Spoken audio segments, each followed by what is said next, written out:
Yeah, Fred Williams, that's your team. This is for the Toys for Tots. So I noticed that one of my ornaments fell off the tree. Like, he's bald. He's like a monk. Oh my gosh. So this is gonna be a little sit around. I was not expecting the bald head. There you go now. Hey guys, happy Vlogmas day 3. Yeah, it's day 3. I'm sorry it's kind of dark. Don't know if you can tell, it's pretty overcast here and probably will be for the rest of the week. We're even supposed to get snow on Friday, and that's gonna be something. I don't know if it's sleet or snow because, you know, the weather forecast is always changing, and I've seen both. I've seen rain, so we're probably gonna be getting some kind of precipitation. That's a word I haven't said in a long time. But just to give you all some updates from Monday's vlog, because I haven't got around to replying to comments yet, just because yesterday I was at the dentist and very anxious, so I didn't want to, like, I wanted to have full focus on replying to you guys. So with the, you know, the little critters situation, there's been no more dropping, so I am back, like, moved into my room and using like my bed. I had been using it, but like I'm not as anxious, so there hasn't been any signs of anything since Sunday, so I feel like we should be in the clear because it's been like 3 days. It's Wednesday, so I feel like that is pretty good. I mean, I'm still being cautious and still looking when I go in there because, I mean, you know, you want to be proactive. Then for my teeth, my gums are healthy. I mean, as healthy as they can be having gum disease, but she said she's really proud of me because she could see that there's been progress. I don't know why I put a T at the end of that, but she said they definitely do look a whole lot better than they did back in July. So yay me. I do have 2 cavities that I will be getting filled next week, and then I have to get a gingivinectomy. I don't want to say vasectomy, it's vinectomy. That is because where one of the cavities is, the way my gum is positioned, it would be hard to get to the tooth. So basically they just cut some of your gum away. She said it just feels like, well, I will be numbed up when they do it, but like afterwards, when you have a burn in your mouth from like the pizza being hot or whatever, but that it heals pretty quickly because the mouth, and she said gums heal pretty quickly. So, you know, that is, I'm not too nervous about that, especially when I saw it's the surgery that people have when they get, like, you know, like celebrities, when they get rid of the gummy smiles. It's that same procedure, but just done on, like, I'm just gonna on one tooth that's all the way back there. So knowing that it is such a common procedure that a lot of people get, I'm not too concerned or anything, but it is something I've never got done before, and I'm not going to be sedated. I didn't ask to be sedated because last time I got 2 fillings back in 2024, which I honestly thought it had been longer. But in 2024, I got 2 fillings, and that appointment it went by really fast. So I was like, okay, I don't want to be sedated, be high, if it for something that's only going to be like an hour, like out of a 24-hour day. I'm like, I'm going to be brave. We're gonna be brave. But I did start a new book yesterday, and that is The Secret Lives of Church Ladies by Disha Filia. This was a National Book Award finalist. It is a short story collection. It is fictional. This one is about church ladies, you know, so these women grown up always doing the right thing, being on a very straight and narrow path, doing what is expected of them, and now they're finally just doing what they want to do, you know, grabbing the reins of their life. And it might be a little mischievous what they're doing. They're doing things that they were always told they shouldn't do. And so far it has been in like sexual manners, sexuality, identity, those kind of things. But I do think this will be empowering for a lot of people. And they are like short stories, you know, the one I read today was only 5 pages. but it's a tagline I would use for this: good girls are bad girls who haven't been caught. Also, you get that song reference. That's one of my favorite songs in middle school. But that I did start this today, and I started that yesterday, sorry. I will be starting another new book today for my mood read. A little Christmas romance should be fun, but we will talk about that at around 9 o'clock. Will it focus, please? I did get a package today. Okay, I don't want to lose the box cutter because that can be a weapon. So I did get my book of the month, that's upside down, book of the month package. I think I got 2 books in here. Yes, I did. So fiction forward is what it says. They are both fiction. The first one is like my pick of the month. I didn't know it was going to be so short. I do really like this cover. I love the colors. Before I Forget by Tori Hinwood Hohen, I guess is how you would say that. This one I did see on a lot of people's like list of books they're excited for in December. This is dealing with memory and somebody has dementia probably, I think, in this book. Yeah, this girl, okay, yeah, the sister decides to put their father in like a memory care facility, but Cricket, the son, is like, he's unsure about it. Or is Cricket a guy or a girl? Cricket's a girl. Sorry. Yeah, the father has an Alzheimer's diagnosis. So a late coming of age story that examines the role of memory and holding us back and in moving us forward. Just so many people have been like, I'm not saying like, you know, COVID or a vaccine or anything. Don't think I'm going there. I'm just saying that a lot of people I see have family members being diagnosed with like Alzheimer's or dementia, you know, those kind of things. So I just want to read about that, read about people's experiences to get an understanding of that. And with laugh out loud humor and profound grace, Before I Forget explores the nuances of family, the complexities of memory, and how sometimes the people we know the best are the ones who surprise us the most. Isn't that the truth? But I love this blue color. That's such a pretty blue. I know you can't really see it because the lighting in here, but it's a really pretty light blue. And the author lives in Vermont. Y'all know I want to go to Vermont so bad. So the next book was my add-on, and it is The Everlasting by Alex E. Harrow. Will this be my first Alex E. Harrow?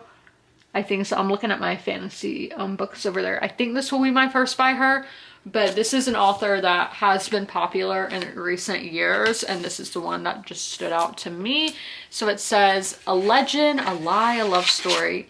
To rewrite Una's legend, they'll have to rewrite history itself. And Alex E. Harrow, lives in Virginia. Cool, I did not know that she lived in Virginia. So I do like this cover as well. It's kind of given more of a fall vibe, but I do like the cover. No, they did give, look at the bookmark. Oh, look at this bookmark. They've never like done one like this. It's a different material as well. And the snowflakes, they're like textured. It's like glittery. Oh my gosh, that is so cool. Oh, it's the little things, guys. Just this book of the month, like snow bookmark. Oh, that's super cool. And then they were like, you can get free gift wrapping paper. So yeah, I was like, yeah, because I really want to get to wrapping gifts. And this one says, use this label and wrapping paper to add 1 free month of the best new fiction as someone's gift this year. Oh, I don't think anybody wants that. No, nobody in my family that like who I would be wrapping this for, because I was gonna use this to wrap my dad's gifts. He's not going to get a book of the month subscription, because I always tell him, I'm like, you can read any of these books on my shelves, like have at it. He did take one on the Mets. I don't know if I know he hasn't read it yet, but he did take it off my shelf. So this wrapping paper, I don't know how big it's going to be or anything. I didn't know what this was going to be like when I bought it, or I didn't buy it because it was free, but that's the book of the month order this month. It's time for the reading update. I read 57 pages, getting me to, I think it was 37%. Yeah, it was, sorry. Had my notes over there, not where they're supposed to be. So I started with chapter 6 today, and we're still seeing Skonia looking down at Thomal. So she's like still looking down upon him, even though they've been working together for months. We're gonna get to a little more of that. But in chapter 7, this isn't doing a whole lot for me, but I think it's more of a me problem that I'm just reading this at the wrong time on a very busy week. It's reminding me of my experience with Remarkably Bright Creatures, which I did enjoy that one a lot more, but that was a book that I read at a very busy time in my life, so I feel like I didn't have as much energy being put forth into it, you know, like, yeah, confusion. So we get to chapter 8, and I've been waiting for a Thamel chapter, or Tamil, whatever his name is, just to get back to his perspective, because I think that one would be really interesting. But I like that this book is taking like real world issues like immigration, like class systems, and putting them into a fictional, fantastical setting. I do think that's cool when, you know, more genres that aren't in our world can take themes from our own world that people can relate to, or relate to personally, or relate to like historically, or just things that they're seeing in society, but can see it at this kind of level. With Skonia, we are definitely going to be seeing an awakening with her, realizing that are we really better than one another? Is her group of people better than his group of people? Are her group of people evil? Are they bad? Are they committing genocide?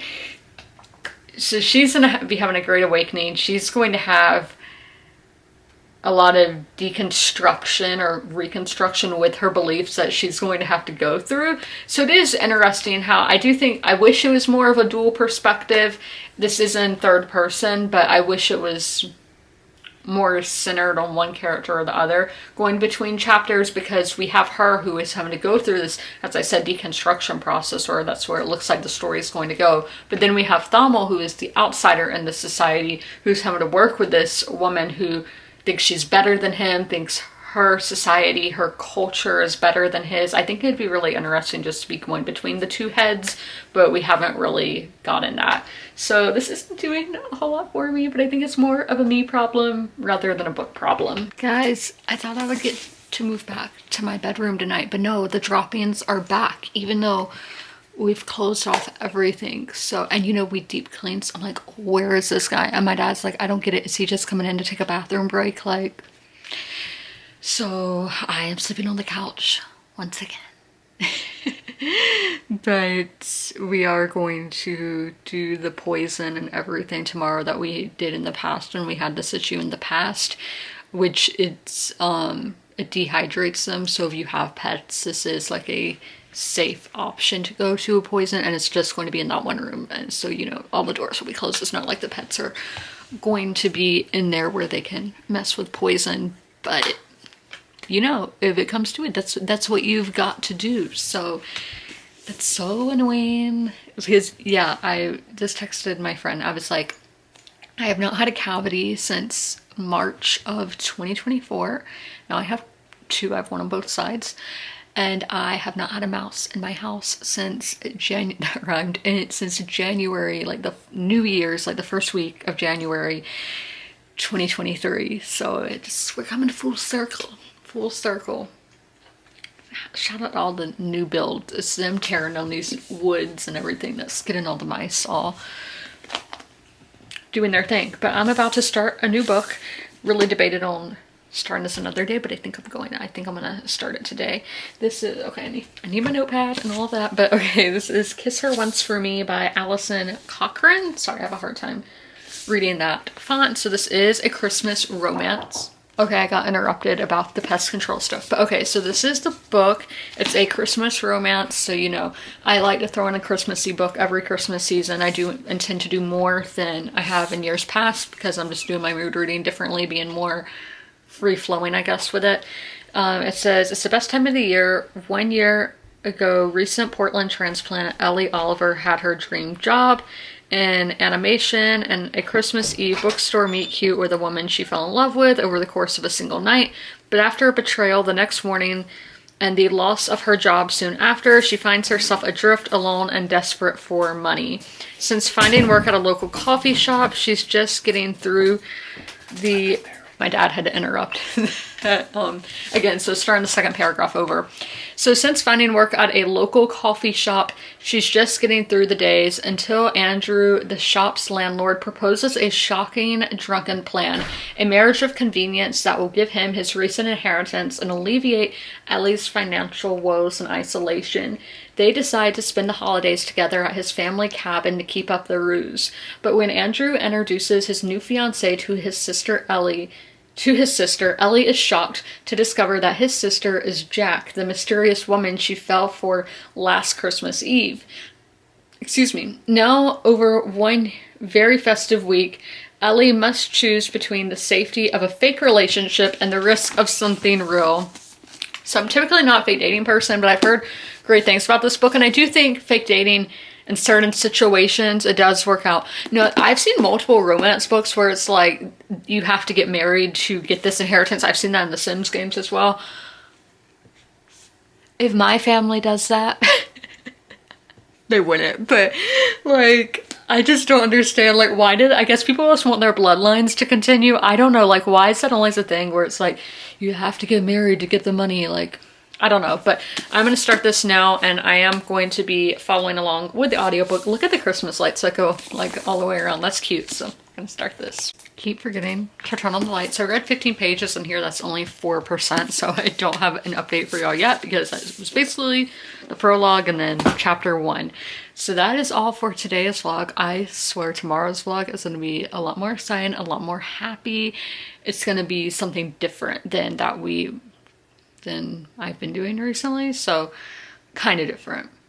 Don't want to get anybody's hopes up. That's gonna be like super crazy or anything. It is cold in here, but yeah, so I am going to read in The White Queen, but I do need to edit this video. My dad's made it a little bit harder for me to edit since he had to cut me, or he was kind of talking when I was vlogging, but that's okay. He was helping me out, clean some more things in there so we can just get the poison in there and hope that does something. I don't know. I'm at my wit's end. I'm not at my wit's end, but yeah, so I'm going to just get ready for the night. Yeah. What? You want to put the clothes out in the garage now? Yeah. I mean, can you tell you I'm in the middle of...